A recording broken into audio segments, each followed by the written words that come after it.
The Force Awakens has been out now for about 4.5 years, and people still argue about the lightsaber fight at the end. Given that Kylo Ren is a trained Force user who lost to a girl who had never held a lightsaber, it is quite understandable where this criticism comes from. However, given the context of this story, I think it makes perfect sense that Rey won this fight. In this video, I talk about why Rey defeating Kylo makes perfect sense. Now, in order for me to make my point, I feel it's important to address the criticisms against this fight. So the single main criticism of this duel, I would say revolves around Rey's levels of training and her strength in the Force. Quick tangent, but if you want to check out a video about why Rey's power levels don't really matter in the grand scheme of things, go check out the link above. But anyway, given the level of training that both Kylo Ren and Rey have, it seems obvious that Kylo should win. Kylo Ren is the grandson of Darth Vader, he's been training under Luke Skywalker his whole life, and he's been training for years to use the dark side as well. Rey, on the other hand, is a scavenger who has some fighting experience with a staff, but has never held a lightsaber, and she just found out that she can use the Force like just over an hour ago. So given these descriptions, it should be obvious that Kylo Ren should win the fight.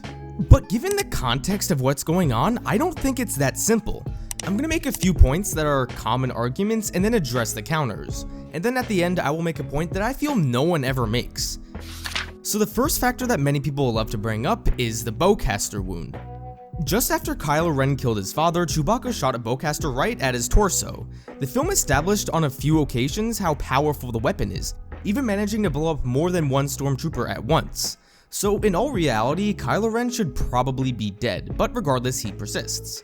So immediately, this should put Kylo at an extreme disadvantage. If you look at all of the films, no one has ever had such a strong injury and still proceeded to fight.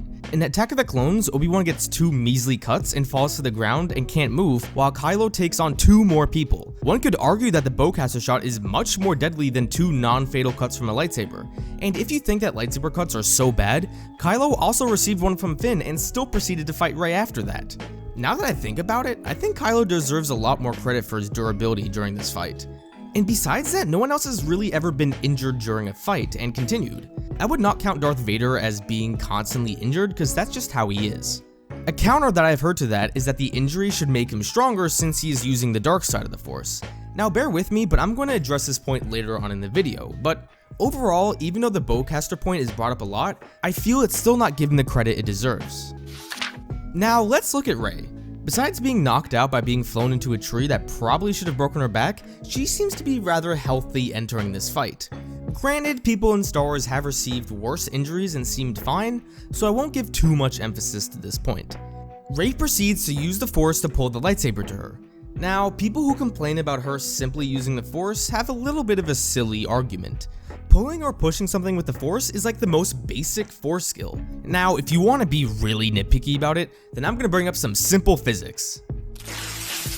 If Kylo is pulling the lightsaber at, say, X amount of force, and Rey is pulling the lightsaber at Y amount of force, it doesn't necessarily mean that Rey is stronger at the moment. What it does mean is that the lightsaber is moving much faster than Kylo anticipated, so it would make sense that he was not really prepared to catch it.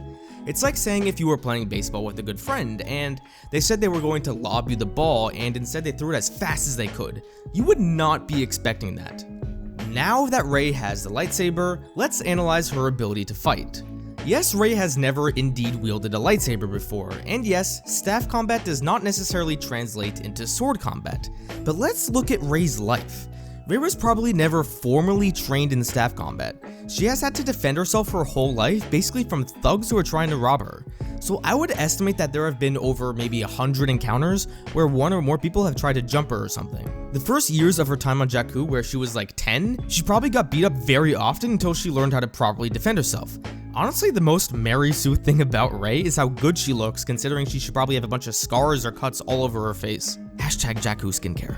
Rey's probably been a defensive fighter her whole life, given that it doesn't seem in her nature to initiate an attack on someone else. So given that Rey has decades worth of experience from defending herself, and given that she probably has excellent footwork and fundamentals, I don't find it far-fetched that she's at least able to defend herself against Kylo. Now let's actually look at the beginning of the fight. Rey initiates by making these stabbing attacks, which is already somewhat similar to her staff combat, I suppose. But after like 10 seconds, Rey is on the defensive for the rest of the fight until she's on the cliff. Defense is where Rey thrives, and watching her run away from Kylo the whole fight plays into her backstory perfectly. One aspect that should be noted is that while Rey is on the defensive, Kylo isn't necessarily on the offensive. Yes, he's the one that's chasing Rey around, but let's remember that Kylo is not trying to kill Rey. He's honestly probably not even trying to injure her. He just wants to, at worst, disarm her so he can take her back. So yes, I believe if Kylo really did want to kill Rey, he could have done so rather easily. Now before I address the second part of the fight, which takes place after Rey gets away from the edge of the cliff, I wanted to introduce something that I feel can accurately describe the strength in the Force, and that is the Force Parabola. Now you might be thinking, what the hell is this? But let me explain. Think of the x-axis as the side of the Force that you are on. The more to the right side you are, the stronger you are with the light side. The more on the left side you are, the stronger you are with the dark side. And think of the y-axis as overall power.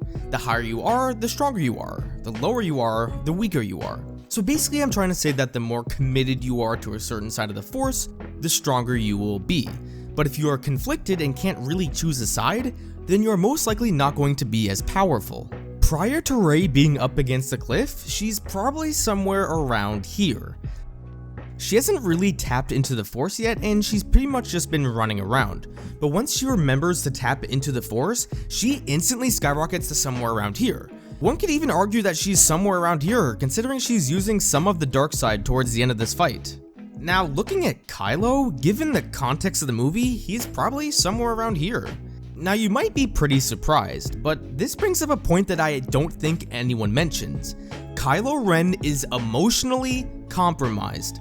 The act of killing his father made him tremendously weaker in that moment. Just look at his face. This is not the face of someone who is strong with the dark side.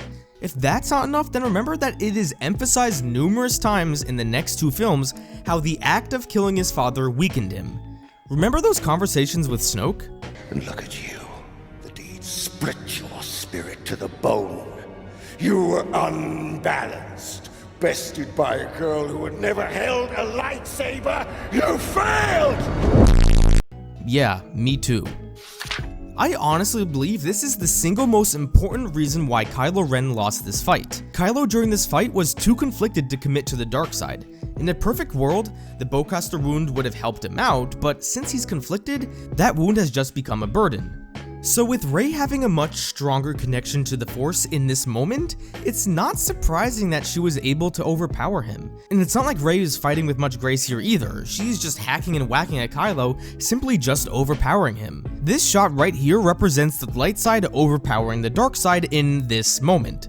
So given Kylo Ren was extremely injured and emotionally compromised, and given that Rey does have a strong defensive skill set and is much more committed to the Force in this moment, it is not surprising that she won this fight.